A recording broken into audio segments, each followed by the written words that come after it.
I say welcome to the panel. It's a panel exploring the streaming royalty jungle. We're at m4music, which is a project of Mikrokulturprozent. And this panel is presented by IndieSwiss and by Merlin. And I welcome Fabian Nickemeyer, Shrina Patel, and Dennis Hausermann. And as a starter, I would like to invite you guys to present yourselves and your role in the music business. And I start on my right-hand side, which is Fabian. Could you please? Oh. Thank you very much. Yeah, as you already mentioned, my name is Fabian Nickemeyer. I am the CEO of Suissa Digital and Mint Services, which is a joint venture between the Swiss collective management organization Suissa and the US music rights organization SESAC. And between the two companies, we offer 360-degree services in licensing music to digital providers, administer those licenses, and then distribute the revenue and offer business intelligence into those usages on the copyright side. Okay, thank you. Dennis. Yes, hi. So I'm Dennis Hausermann. I'm CEO and co-founder of m4music. We are kind of a digital distribution company, but we always try to figure out how we can support artists in earning more money with their music. So our target is kind of helping artists earning a living from music, and if they already earn a living, earning a better living from music. Yeah, and we do digital distribution, we do marketing services, we do a lot with artificial intelligence, and since about 1 year we started financing artists. So providing kind of financing services to artists so that they can have a secure income and more of better insights about the real value of their music, and also some estimations about future streaming revenues and all kind of that stuff. Yeah, so. Thank you. Shrina. Hi everyone, I'm Shrina. I'm a director in the business and legal affairs team at Merlin. And for those of you that aren't familiar with Merlin, we represent labels, distributors, other rights holders in the independent music industry, and we enter into licenses with various digital services on behalf of those members. And basically our sort of aim is ensure that we can get top tier deals for our members so they can compete kind of on the same level as other rights holders, like the major labels. Okay, thank you. Before we enter into the discussions, the people who watch us, listen to us, can ask questions in the chat. I will try to sort of use them during the panel now, but afterwards there will be a Q&A session where we'll also discuss these questions. But you can sort of use all the channels you find to ask questions, and at one point or other they should be answered. I would like to enter into the discussion maybe with just a very brief thing. It's often, there's a lot of talk about royalties in the streaming business, and also complaints about how little or how small the amounts are in the royalties. There are parliamentary discussions in England, but also in Switzerland right now about it. But my first question is, what are royalties when you talk about royalties? What do we mean? What does this word royalties stand for? Shrina? Yeah, sure. So I guess at a simple level, it's, from our perspective, it's the revenue that is earned from the service and pay through to our members, who then would share that money either with artists or labels if they're a distributor, who might then pass it on to artists. So we are sort of the first port of call, I guess, for getting that money from the services that, and then we would provide reporting on which tracks have been used by the service, for example, and how that relates to the revenue that's earned. Okay. Dennis. Yeah, so for us means like it's kind of the same. We are in the digital distribution. We don't do publishing. So for us, the royalties, it's what gets paid out by the DSPs. So for example, by the digital distributions, by the digital stores like Spotify, Amazon, you name it. and those are that part of the royalties we take care. So actually, there are two kinds of royalties. I think Fabian will explain then the second big group of the royalties. And I think there is also the confusion coming about what Spotify pays out per stream, maybe. But yeah, I hand over to Fabian. Yeah, well, thank you. I think that's the big differentiation. Shrina and Dennis both come from the recorded side of royalties. I come from the copyright, the work side of the royalties. So, I mean, what royalties are is pretty much the same thing. It's the revenue we receive from the music service providers. It's slightly different how it is composed, because on our end, we're not representing a single sound record.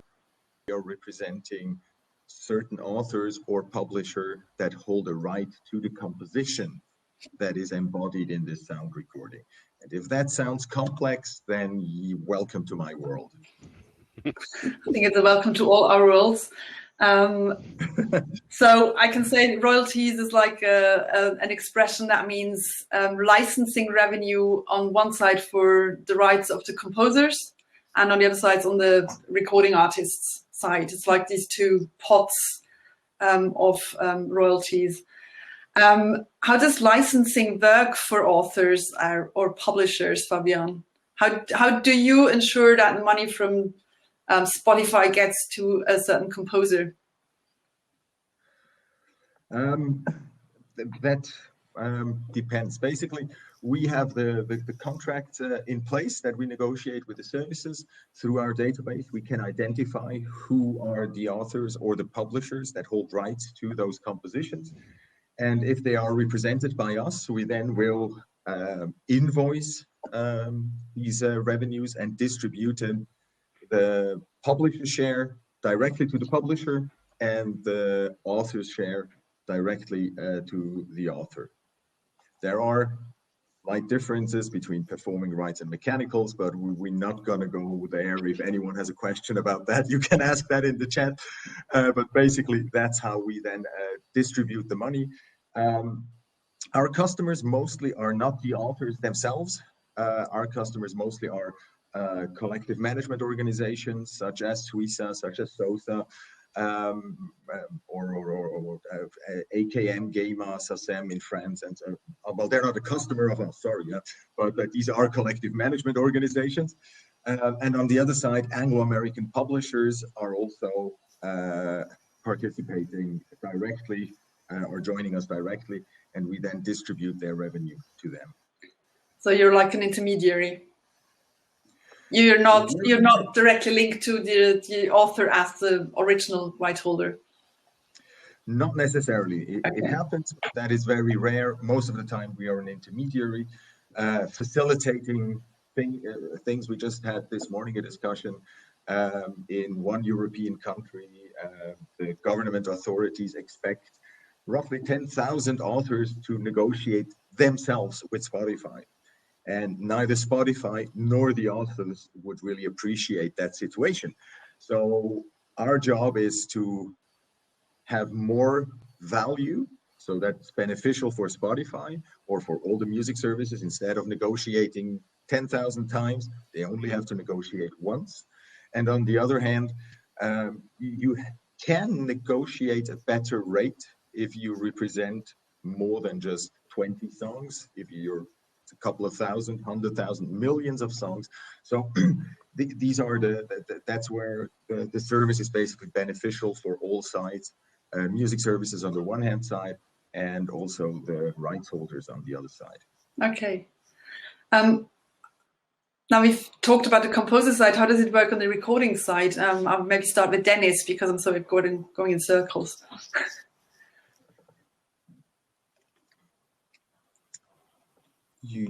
I can't seem to see Dennis. Sorry. Yes, I have a mute button here. I need to press as well. So yeah, so from our side, it's the service. It's pretty clear described what we're gonna do. So it means like you have a recording, you record your song, and now you want to make it available in the music stores, and you want people having your song, listen to your song. So that's the moment where we come in, because you will get a direct deal as a band, a small band, for example, with Spotify or with Amazon or with Deezer or with all those services. So what you're gonna have to have, it's like a distribution company, a player who has the technical integration to all those stores, and that's where we came in place. And we offer the musician a kind of a direct stream to all those DSPs. So it means like the musician always keeps a full ownership on his music. He doesn't sell kind of his ownership to a label or someone else. So they keep really 100%. And we are just like a service provider to them. So they can upload their music to our platform and then decide where they want to release it. Afterwards, we make the whole metadata delivery to those stores, and then we get like the report data back from those stores. So we try to not try, actually, we collect them all and make it available in their backend so they can see how their music is used, in which country, what type of abo even the streaming users does use. And what they get is like a really detailed insight about in real time about how the usage of their music is. And then by the end of the month, we from the DSP, and we control if that matches with the contract what we have with those DSPs, and we get the payment, and then we split the payment between all those rights holder we have on our side. So actually, to sum it up, it's like we are as well kind of a middleman, because we do not make the music, we do not have the rights, like we don't own it. We only kind of rent the rights from the owner of the assets, and helping them to get these assets made available in all those stores, and then collect the money for them, and then like providing insights, reports, and everything they need to see, so they can really good track on a very good level how their performance is going, and if they get the money they own. Okay. And yeah, for sure, we try to do that with as little commission needed as kind of possible to run the service. Okay. Shrina, you're also on the recording side, but I think your type of work is still a bit different from Dennis's. How does Merlin work?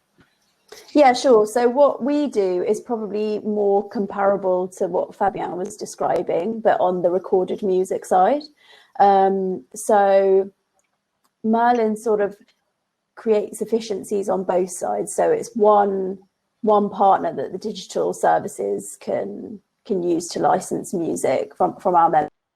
And because we sort of represent a large portion of the market, so 15% of the recorded music, global recorded music industry, we control a lot of rights and can provide those rights sort of easily to the member and to the service, sorry. And for the members, it allows them to access sort of better deals than they might otherwise be able to access if they were negotiating with one of these services by themselves, because collectively we could kind of have more sort of negotiating power. And then once the deal is actually done, it's then also a kind of single channel for everything to flow through in terms of reporting and payment.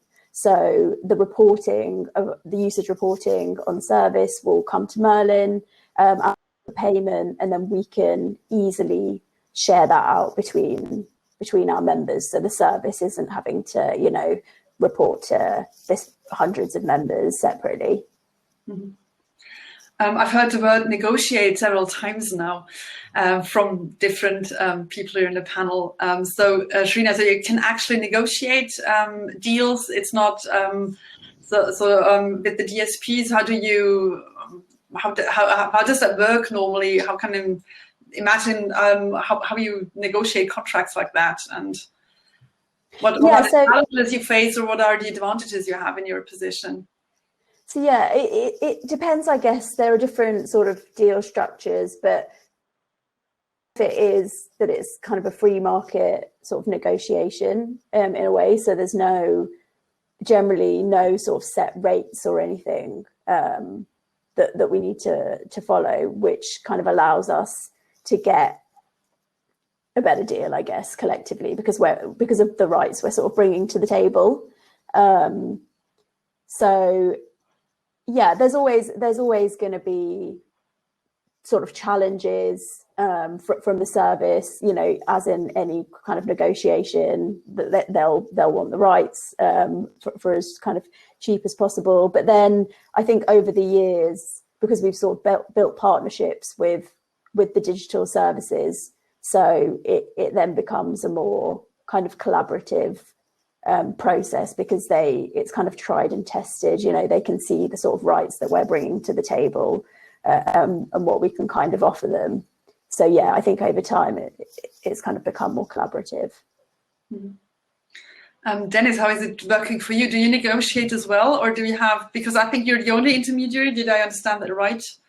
Or do you have another person between you or between iGroove and the DSP? It depends. So what we usually do is we go for the best deal, right? So there are certain deals we have, even we go through Merlin because they made a great job. So I cannot say different. I mean, like it's I think their role, it's like really going into that negotiation and coming with that big volume of music catalog, which just gives you like, okay, you get a few a little bit more there, you get some kickback there in a certain mechanism, which they do absolutely good. So I love it. And still there are other stores where we go directly because we negotiate better, because we have maybe more a tech approach, which they like more, and it's a different kind of exchange with the service. And yeah, so in the end we negotiate as well, but we are always looking like for the best solution for the artist. And if we don't get by ourselves the best solution and someone else is better in negotiation or whatever, we try to reach out to them and find a way that in the end the highest percentage of revenue reaches to our clients. So it's a mix. We do it it's always a negotiation, but it's not always directly by us. Sometimes it is, and sometimes other has a better deal, and then we check it out who makes the race and then go for it. Okay. Fabian, how is it working on the copyright side? Yeah,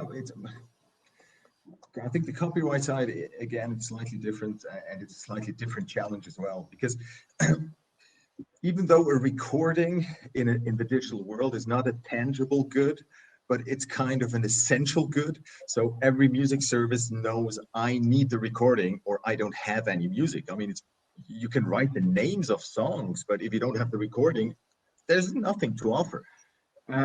So it's, for a music service, it's quite logical. The first person or the first company to approach is the record labels, majors, independent, basically all of them. And most of the time after they did that, if at all, some people at those music services remember, oh wait, there was something with the people actually composing those songs and writing the lyrics and stuff. And that's when they start looking into that. And that situation became better over the last couple of years to a certain extent. And 10 years ago, that was really, services were like, oh, sorry, we already paid all the money to the labels. By now, it became more apparent to them that there are also composers. But from a negotiating side, it's, as Trina said, it's an open market negotiation. And that's a challenge as well as a blessing. The blessing is, I think we can get very often very good rates for most territories. The challenge is that if you compare how copyrights are being licensed on a national level, for example, in Switzerland, by law, you create a bucket with all the compositions, which is represented by Suiza. On the other side, you create a bucket with the umbrella organization of the users. So you have all the copyrights and all the users, and now they can negotiate a fair deal. In the digital world, it's a company, medium-sized company negotiating with Google or Spotify. So we're talking medium-sized company, multi-billion company. So that is a certain challenge, especially also with the large services who have a market power. I mean, YouTube is, for example, for user-generated content, such a service. They are the biggest user-generated content service, and they know that. So these are challenges we're facing, but yeah, I think in the last couple of years, it became more and more, as Rina said, it became a little bit more not easygoing, but it's no more a quarrel and a ongoing battle all the time. It's coming closer to a cooperation between both sides. Okay, well, that's actually good to hear. But still, I mean, there's been so many discussions on a political level, but also with artists taking initiatives, now with Impala taking initiatives that say that the streaming, the royalties flow, they're being calculated, somehow doesn't work for the artist, recording artist or composer. There's sort of very little money trickling down. I was trying, in a preparation to this panel, I was trying to find out about the revenue stream and how much money, how the distribution model works. I've been on the Spotify Loud and Clear side, trying, because you have these fancy explanations how it works, and frankly I thought it's pure marketing speech. I didn't have any more information afterwards than I had before. So when it comes to transparency from the artist's point of view, how can you explain, and starting with Trina again, I mean, I know you don't have directly the artists on the contract, but your members, can you explain to them why they receive how much money, how the model works? Is that something that is transparent or explainable, or? Yeah, sure. So just to give you, I guess, a bit of background on how our deal making sort of works, as Dennis sort of kind of alluded to, we'll negotiate deals and then provide kind of a summary of what the terms are to our members, and then it's kind of their decision if they want to opt into that particular deal. So at that point, before they decide whether they want to participate, they'll see the terms. So on standard sort of streaming service, there's going to be likely a revenue share model. So it might be that of a certain pool of revenue, we would get our market share as Merlin of that pool of revenue.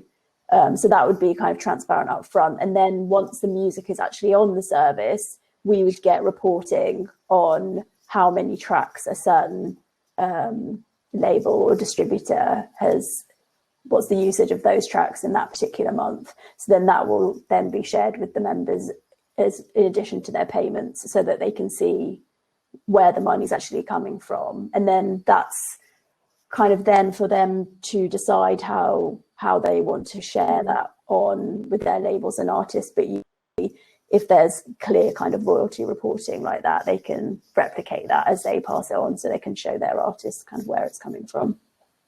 Okay, so Dennis, when you get revenue from Merlin, so you, how do you deal with that kind of information then towards the artist? Yeah, so it's like in the end, it's always the same story. You get money and you get a usage report. And the usage report defines, it doesn't matter if it comes from Merlin or if it comes from the DSP or if it comes from anywhere. There are always two buckets, right? One is the cash side and the other side is how the cash was generated, by a breakdown to every single song, even like a deeper breakdown to every single assets, sometime not to asset, to every single country as well, and even to every single abo type which has been used. So what we are doing in the end is like, okay, we're getting that information and we knowing that particular song has generated like that amount. And then we just forward that amount to the artist or to the owner of that asset. So that's how the general structure works. But I think the interesting part is how the calculations are working, right? So it's like, I think that's a question a long time people did not understand. And starting quickly to the chat here, we have a block created which you can see, okay, what are the average payout per stream per country for Spotify? So and I think what users need to understand is how those models are working. In general, it's like, okay, you get the portion of the percentage of what all the users pay at Spotify into the bucket, also again, how the things are used. But in general, like the models are a little bit different. So the revenue per stream has different, how to say, attributes, how it gets calculated. I think one of the most important is the country. So every country has a different pay per stream ratio. This is depending on the abo price, which is different on every single country, right? So it means like an abo in India, it's much cheaper than an abo, for example, in the UK for Spotify for listen to 1 month of music. So that's one thing which gets changed in there. So the country is super important, but the next thing which is super important, it's the abo type. So if you, for example, it means like something which is terrible, it's still that at Apple Music for the 3 months trial, most of the people, there are maybe companies who get something for it, but the 3 months trial, for example, it's sometime rated down to 0. That was a big scandal that they don't pay out, for example, money for free tiers they offer to their customers, like they have 3 months for free and they pay nothing for 3 months. It means like to the artists, which is kind of something need to be discussed, and maybe also something for Merlin to take action on it, because I think it's not the way how the music industry should work. But beside of that, it's like always the same story. So it's like, okay, if you have a family abo on Spotify and 6 persons are allowed to use for your, I don't know, 19 euros, or 6 persons are able to stream the whole day of music, one stream, it's gives a less payout or a smaller payout than if you would have a premium abo and only you do make the streaming. So it's clear, because you pay like, let's say 10 euros, just as an example, but only you, but family abo for 12 euros, 6 persons are able to stream. Then with something like, okay, you don't pay anything for your abo, but you listen to promotion. A lot of promotion spread it, and a lot of company made promotion in your area and your targeting, and there was a lot of promotion revenue for Spotify. The promotion stream can be in 1 month very high, but in the next month, like Corona is coming and nobody makes promotion, it can go down like 5 times. So it means like in 1 month you get for a free stream that revenue, but in the next month you get 5 times less revenue for exactly the same free stream in the same abo type, because it's promotion based. So what we did, for example, at iGroove was solving one question, or we wanted to solve one question. And this is the question. Usually you see as an artist, you see trend data. Trend data represents the streaming numbers you create like 1 day after they have been created. But no streaming service in the world is able to provide you with that streaming trend data, a value, how much value that stream is, right? You just get like, okay, you made 5 streams maybe you made 5 streams in Germany with a O+ Vodafone abo, but you don't get ever like a revenue for it, because the revenue, it's not clear by that moment, because it depends how much streams happen during the full months over that Apple package and stuff like that. So what we wanted to do, it's really like building an AI which compares all those different combinations in real time, and make assumptions and try to really figure out what a special abo type in Brazil will gonna pay out in the next month. And this is really something we were able to achieve now. And I think that's a great knowledge also for us. And I think also something great we share now with the industry. It's that we really understand, okay, how the revenue gets produced, and not just like for a country, even like for every single abo type. And this gives us, in combination with the payout durations, what the store has. So let me explain that quickly. It means like a stream you make today on Spotify gonna be paid out probably in 2 months. So it means like not the next month, also not the next month, but the month after you will get that stream paid out to your account. But on Apple Music, it's 1 month less in a delay. But on Deezer, it's 1 month more. So in the end, as a musician, when you see your numbers, you never know. You see probably an estimate so far what it could mean in revenue, but it was not clear because people did not break it down to the abo type. But you never know how much money you can count on next month on your bank account, because maybe it's get paid out this month, maybe it's coming from that month, next month. And I think that's something when you starting really diving into that topic, which you can figure out, and something we figured out right now and providing inside of our app, for example, a forecast of how much money you will get now, I think on the 1st of March, on the 1st of May, and on the 1st of June. Because if you know all that information, you can build up that transparency. And I think that's the most important thing to understand how the payout per stream works. You cannot say, I have two users will never have the same pay per stream, because one user has a user base which loves to listen music for free, right? Because they are maybe having not so good earnings, or just the community, or the kind of the sound.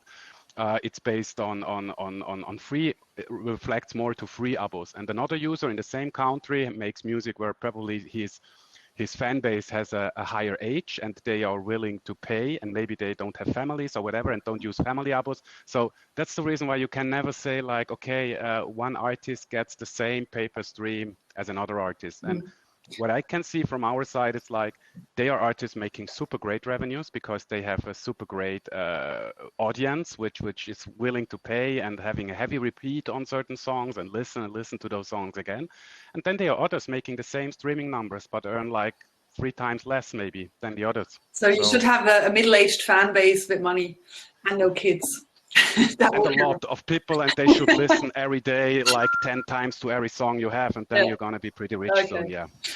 Fabian, from the copyright side, how does the reporting, but also the transparency for your work, what helps and what hinders it?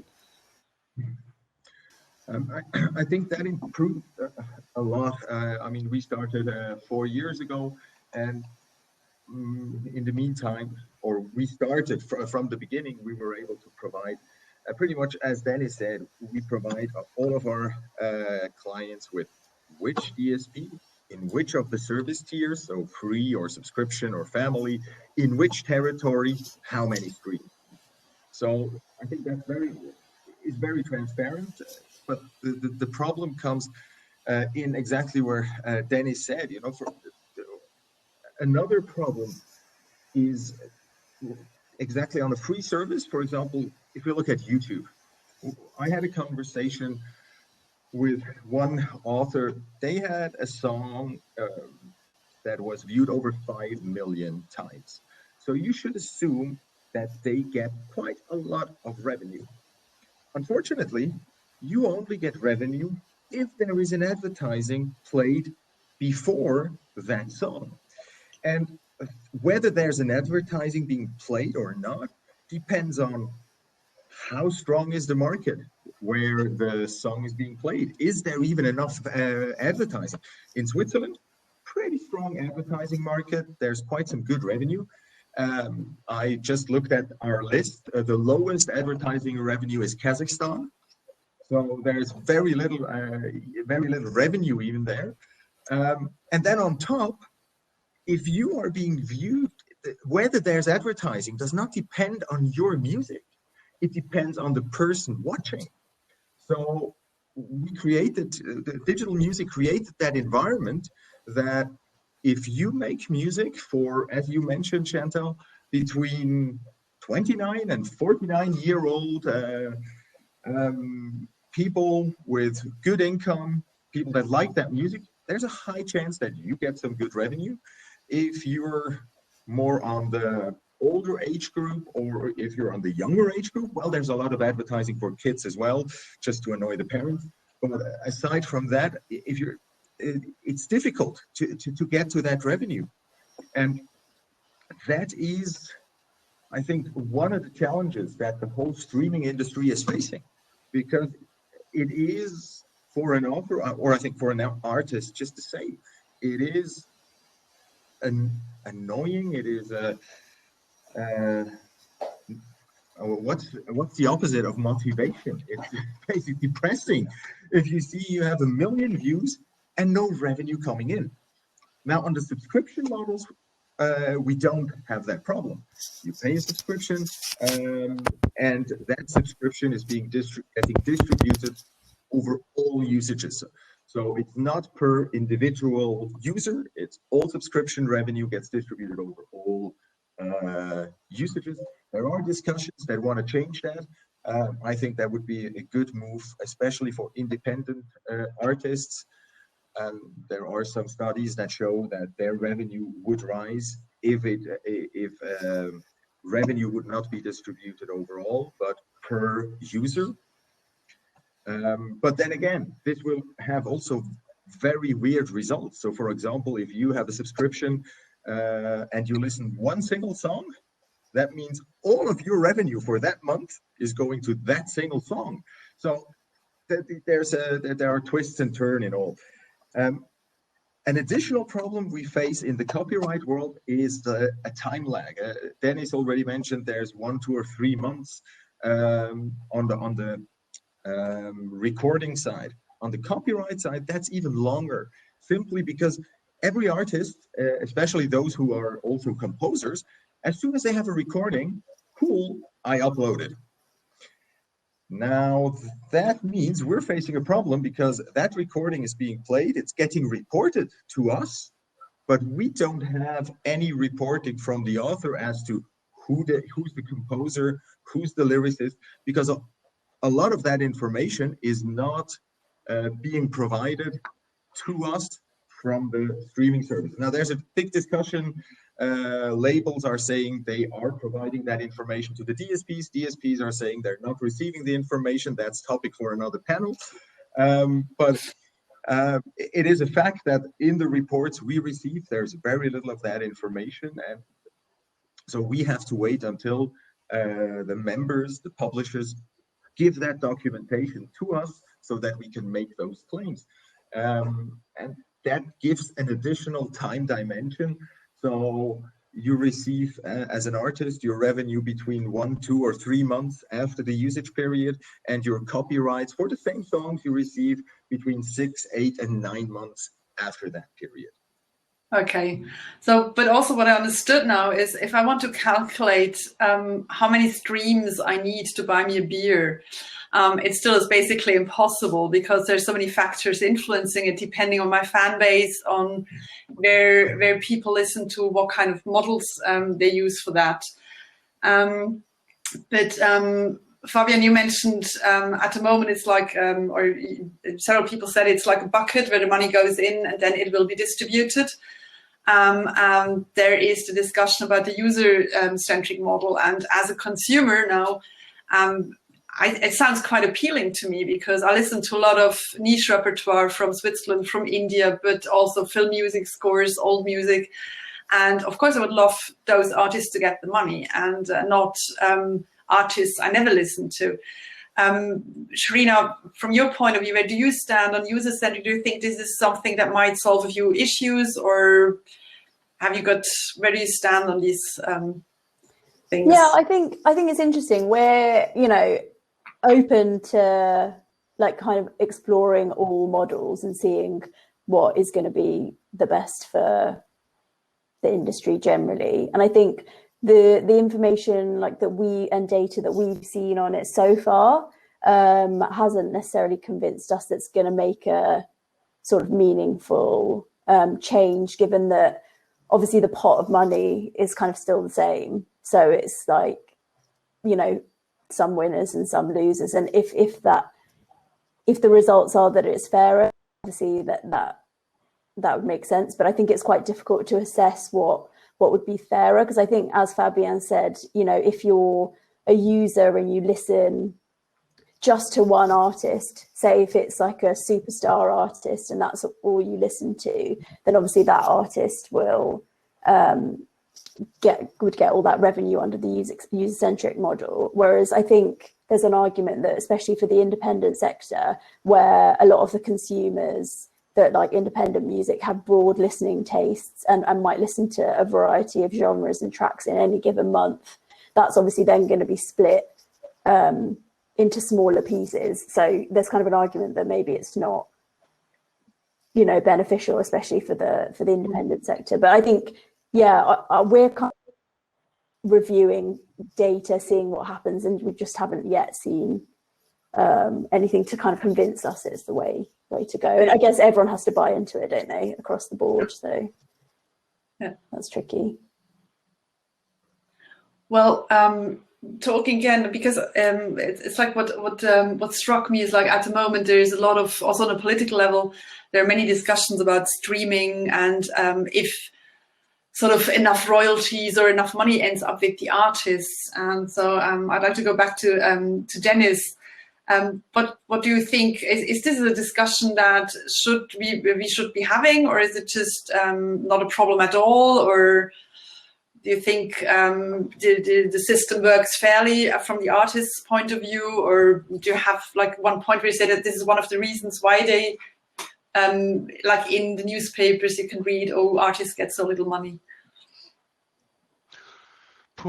Yeah, I mean, it's a hard question. So it means like it's a Swiss talk here, I guess, for the Swiss audience who makes in the local language music, the streaming model, it's very hard for them to earn money because you need such a huge amount of streams, and then afterwards it depends on the deal you have, right? So what I can see in general, I think it it sounds very strange, but for I think for the new age artist, let's say it like this, or people who are very means like digital natives, right? So artists who are very familiar with like engaging audience on Instagram and knowing how to interact and don't have any problem to expose themselves in social media and connect to their audience. I think there is, in my opinion, the biggest chance to make your own living without needing having a record label deal or everything else. I think you're going to need about 100,000 monthly listeners or let's say 50,000 to 100,000 monthly listeners, and producing one song a month and giving that to your audience, and you can make a living from music.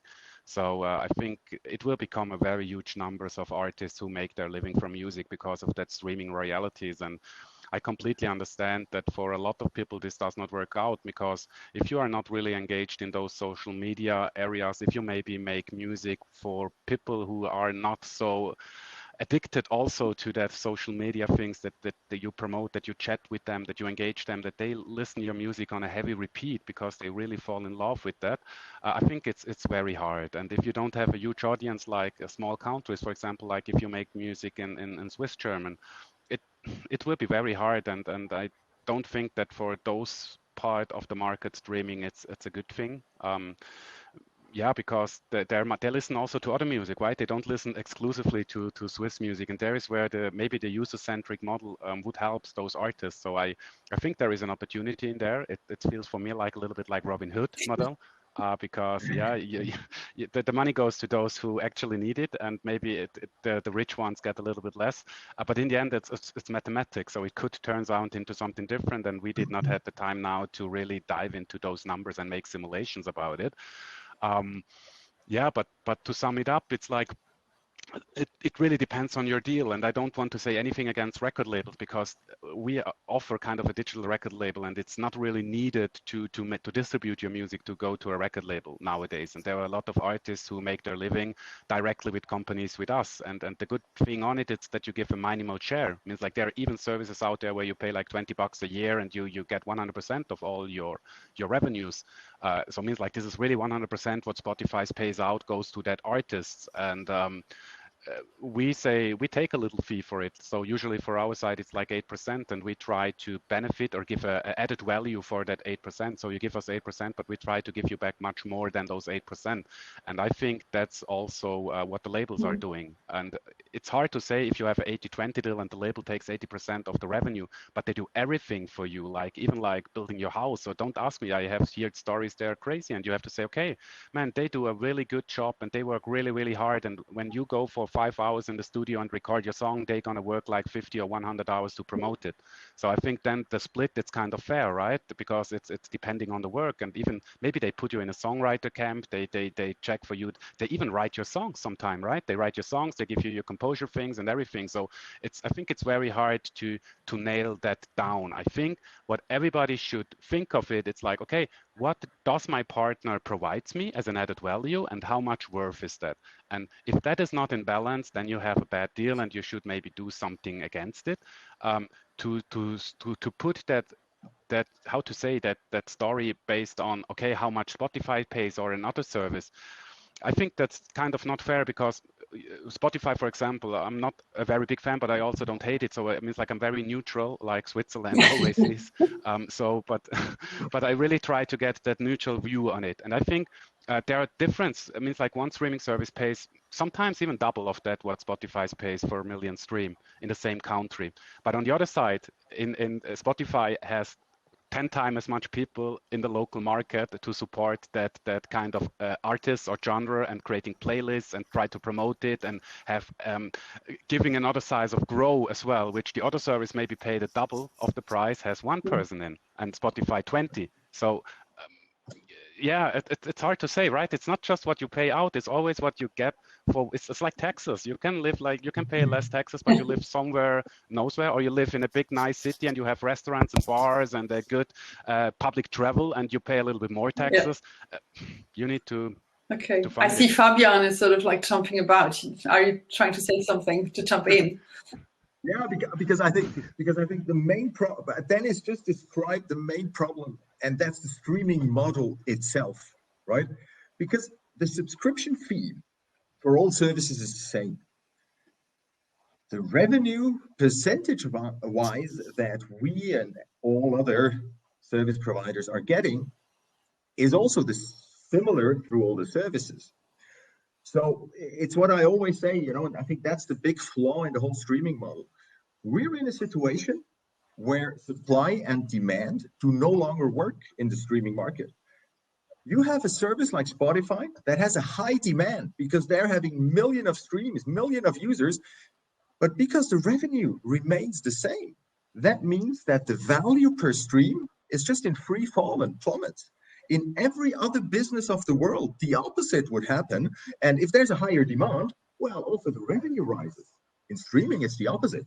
However, if you have a streaming service with very low subscriptions, well, suddenly they have huge per stream numbers because the same amount of per user royalty is being distributed among fewer streams.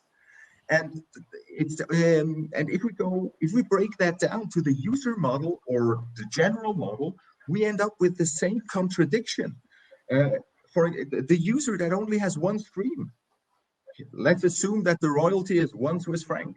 So that entire Swiss franc will go to the composer of that single song.